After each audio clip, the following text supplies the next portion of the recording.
Good afternoon. Happy New Year to you and yours on this first day of 2018. Belinda and I are enjoying just being here in our house on this day and trying to stay warm, but this morning we did go to a movie. We saw The Darkest Hour, which is the story of Winston Churchill as his troops were stranded there on the European shores in the villages or areas of Dunkirk and Calais. 4,000 people were there fighting off the Germans, but Churchill used that as an opportunity to get his troops home, 300,000 of them, the rest of his army, so that they could defend the island and save Britain. The speech that he gave before Parliament now is famous, but a lot less is known of the other things that he did along the way and how he got to that point. The truth of the matter is that Churchill was in a battle with his war cabinet. He hadn't been the prime minister very long, and some of the opposers were coming to him and saying, "Mr. Churchill, we've got to surrender. We've got to negotiate some peace." And they were trying to help him to understand that if they didn't, they would be overrun, that their army could not withstand. Churchill didn't want to do this, but they kept pressing him, and it seemed the more they pressed, the more the reality came with the casualties being gotten from the battlefield. As he heard the news over and over, he began to relinquish and wonder if maybe they were right. Just as he was struggling with that decision, he had a visit, though. A visit from someone that wasn't sure he wanted him to be the prime minister at first. It was King George, the father of now Queen Elizabeth. King George came to visit him, and he said to him in a word, "Mr. Churchill, you have my support. No matter what, you'll always have my support." It seems that's all that Churchill needed. After that visit, he made up his mind to go to Westminster and to talk to his own party, and then from there to address Parliament and make the decision.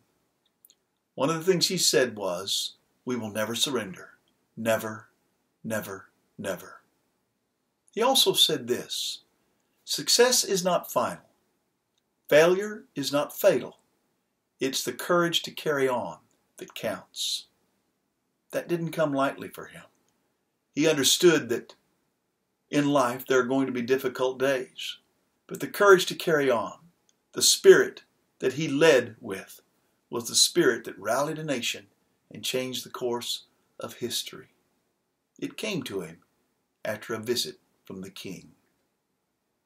When you think about it, each of us in Christ have had a visit from the King.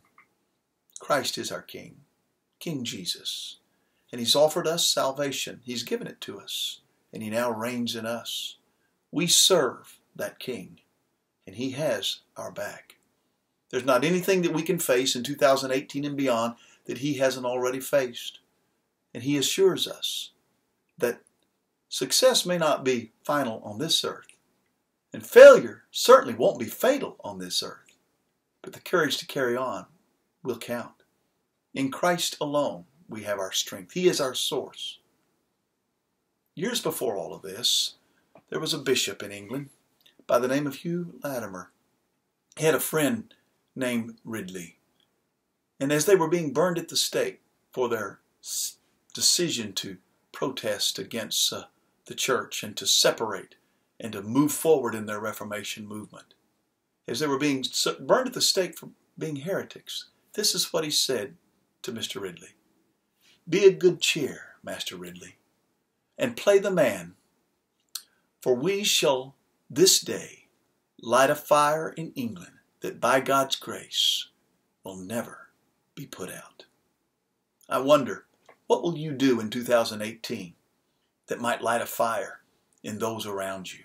I want to be that kind of guy, and I know you do too. I can't wait to hear about what God is going to do with you. It may not always be easy this year, but I can assure you of this. We've been visited by the King, and the courage to carry on is ours by His strength and His grace.